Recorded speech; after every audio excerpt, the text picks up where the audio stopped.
Insert, oh my goodness, catchphrase here. Hi everybody, Caffeine Fox here. Ever since I got to this base, I've kind of had to make do with what little I have. When I'm back home back in Illinois, right? I actually don't need to worry about a lot of the stuff I'm worrying about here. So I have my full camera set up. I have a DSLR camera, and I also have one of those snowball desktop mics for when I'm streaming. However, since I've been here, I've kind of had to make do with what little stuff I actually have. So there's a lot of people out there that are you need to have really expensive gear to film stuff. And I've discovered that since being here, I've actually survived this whole time from January up until now in Turkey, filming on a cell phone. Right as I say it, the camera, focus. So it's not without its faults, but I have had to kind of make do and kind of improvise with what I've found. And I've still been able to continue making videos this whole year. Now, it's not saying I'm going to keep doing it this way when I get back. Heck no. I'm just super excited to finally get back to using my real equipment. I guess I should probably give you guys kind of a little bit of a sneak preview of what I've been filming on this entire time. That is what I've been filming on. I've been using a Starbucks vanilla latte as a tripod. Holy smokes. So one of the things that I've been thinking about a lot, I went from being yeah, I'm just gonna just kind of skirt by, not really do anything crazy. And here I am 3 years later wearing an animal costume. What? Inside my mind, how did I end up making that jump to the fandom? But more importantly, dressing around in an animal costume is one thing, but what does it mean to actually be a furry? I feel like the answer you're gonna get from this is not some kind of universe-shattering revelation where you're just gonna be oh my goodness, I understand everything now.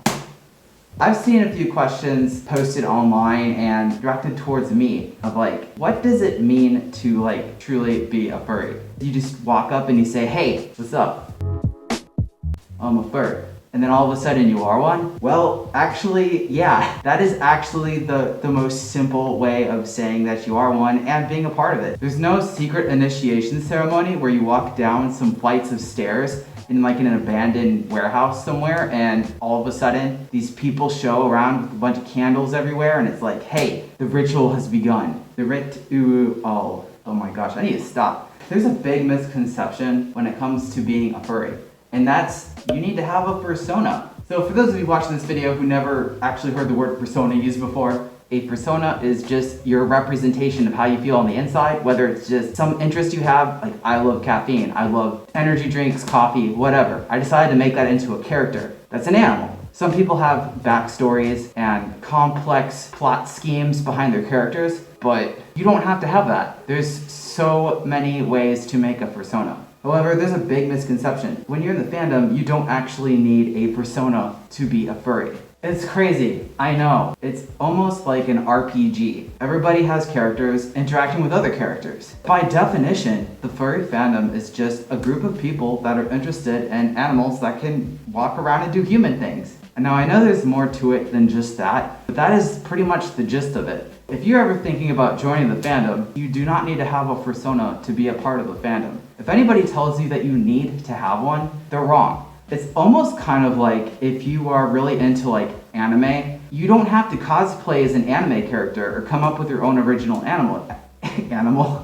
your own original anime character. You can just be a part of that interest group and enjoy it for what it is. All the mangas, all the just TV shows out there, you are fully immersed in it, and you could say without a doubt that you're an anime fan. It's pretty much the same thing with the furry fandom. The only difference is we kind of have a little bit more of an emphasis on creating your own creative character. There are some ground rules with closed species and stuff, but aside from that, you can do whatever the heck you want. Oh my goodness, this is really hot. But yes, you actually don't need to have a persona to be a part of the fandom. It's not a requirement. It's not like you sign a clause before you join it. Heck, clause. As long as you have an interest. Personally, I was reading Redwall a lot back in the day, which had talking mice with swords fighting talking rats with swords. And I thought that was freaking cool. I honestly didn't know I was a furry back then. Yeah. All the warning signs are there. It's really easy to say that you're not a furry, but you end up exhibiting all the signs of being one. So at the end of the day, it really doesn't matter if you have a persona or not, you can be a part of the fandom. All you have to do is just be yeah, I'm a furry. And you don't have to walk around just shouting it out like I do, but it's just an interest group, a really awesome interest group. If you're thinking about joining the fandom and you're kind of on the fence about it, and you've heard that you need to have a Fursona to be a part of it, ignore all of that. If the thought of like an animal talking and buying groceries or fighting with a sword sounds really awesome, actually that sounds like a really awesome book series. A bunch of mice that go grocery shopping with swords. Then you've pretty much just become a part of it. Yes. Okay, I'm so glad I got that off my chest. Thank you everybody for watching today's video. I hope you liked it. I am getting ready to film the next one for next week. I got a lot of stuff on my plate, especially with Thanksgiving coming up. I'll have even more stuff on my plate, like turkey. If you like this content, feel free to like and subscribe. And if you really liked it, feel free to give it a thumbs up. And I will see all of you next week. Oh my goodness. Bye.